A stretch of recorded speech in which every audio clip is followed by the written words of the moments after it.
উটের দুধ পান করা যায়, উটের গোশত খাওয়া যায়, হ্যাঁ, ওকে যানবাহন হিসেবে ব্যবহার করা যায়। 4, ওর পেচ্ছাপও পান করা যায়। कौन है ये लोग? উটের পেচ্ছাপ পান করবেন, অনেক রোগ ভালো হয়ে যাবে। कहाँ से आते हैं ये? এটা একটু কেমন বিরাদানে ইসলাম, একটু মনোযোগ সহকারে শুনবেন। রাজমিস্ত্রি কি বলতেছে, বেশি বেশি করে রাজমিস্ত্রির ভক্তগণ, রাজমিস্ত্রির চেলা মুমতাজুলের যে চেলাগুলো রয়েছে, তারা বেশি বেশি করে উটের পেচ্ছাপ পান করবেন। আর যদি উটের পেচ্ছাপে পেট না ভরে, তাহলে আমাদেরকে বলবেন। আমাদের মাদ্রাসায় অনেক তলেবে ইলম রয়েছে, তারা যে ডাইরেক্ট মুমতাজুলের মুখে পেচ্ছাপ করবে, তাহলে পেট ভরে উটের পেচ্ছাপ পান করতে হবে না, তলেবে ইলমের পেচ্ছাপ পান করবে। একটু মনোযোগ সহকারে শুনবেন। এই রাজমিস্ত্রি বলতেছে উটের বেশি বেশি করে পেচ্ছাপ পান করবে। তাহলে রাজমিস্ত্রির ভক্তগণ অনেক রয়েছে, তারা উটের পেচ্ছাপ পান করুক। আমরা আহলুস সুন্নাহ ওয়াল জামাতের ব্যক্তি, আমরা উটের দুধ পান করব, আর ওরা উটের পেচ্ছাপ পান করুক।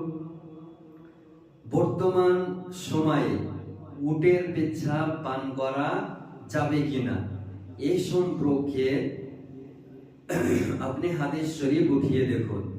এখনকার বর্তমান সাধারণভাবে উটের পেচ্ছাপ পান করা জায়েজ নয়।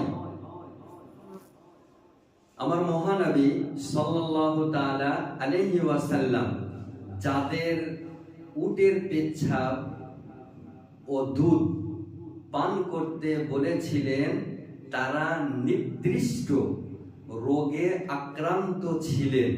এই কারণে আমার মহানবী সাল্লাল্লাহু তাআলা আলাইহি ওয়াসাল্লাম তাদেরকে উটের দুধ ও পেচ্ছাপ পান করার নির্দেশ দিয়েছিলেন।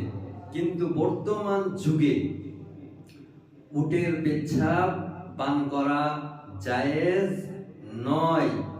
আজকের যুগে সেই রোগের শত শত বিকল্প চিকিৎসা রয়েছে। এই জন্য সাধারণ অবস্থায় এটি খাদ্য পানীয় হিসাবে বৈধ নয়। হ্যাঁ, যারা মুমতাজুল রাজমিস্ত্রির মতো আছে তাদের জন্য হয়তো বৈধ, কারণ এদের জিহ্বাতে হালাল খাদ্য শুট করে না, এরা হারাম খাদ্য পছন্দ করে। হারাম খোরেদের জন্য হারাম খাদ্যই ঠিক রয়েছে। আমার মহানবী সাল্লাল্লাহু তাআলা আলাইহি ওয়াসাল্লাম সাহাবাগণের মধ্যে কয়েকজন মদিনায় অসুস্থ হয়ে পড়েছিলেন। নবী পাক সাল্লাল্লাহু তাআলা আলাইহি ওয়াসাল্লাম তাদেরকে বলেছিলেন উটের দুধ ও পেচ্ছাপ পান করতে।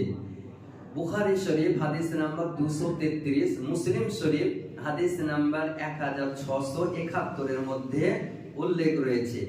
কিন্তু বর্তমান যুগে, বর্তমান সময়ে পেচ্ছাপ পান করা উটের জায়েজ নয়।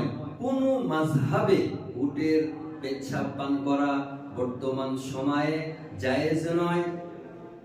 এটি চিকিৎসার জন্য আমার মহানবী সাল্লাল্লাহু তাআলা আলাইহি ওয়াসাল্লাম বিশেষ অনুমতি দিয়েছিলেন। তারা আরবের উট পালিত অঞ্চলে গিয়ে সুস্থ হয়ে ফিরে আসেন। 4 মাযহাব মোতাবেক উটের পেচ্ছাপ পান করা যাবে কিনা এ সম্পর্কে কি বলে? ইমাম আজম আবু হানিফা রাহমাতুল্লাহ আলাইহি উটের পেচ্ছাপ নাপাক, কারণ এটি পান করার জিনিস নয়। আর ইমামে শাফি, ইমামে মালিক, ইমামে হাম্বল এই 3 মাযহাব মোতাবেক উটের পেচ্ছাপ পান করা বর্তমান সময়ে জায়েজ নয়। এইরকম হারাম খোরেদের নিকট থেকে আপনার কাছে আমি অনুরোধ করব যে আপনারা এদের কাছ থেকে দূরে থাকেন, না হলে বলবে উটের বেশি বেশি করে পেচ্ছাপ পান করেন, এটা জায়েজ নয়। এদের দল থেকে 100 কিলোমিটার দূরত্ব বজায় রাখতে হবে। আহলুস সুন্নাহ ওয়াল জামাতের প্রতি পাহাড়ের মতো স্থির থাকতে হবে। আমাদের সকলকে শোনার পর আমল করার তৌফিক দান করেন।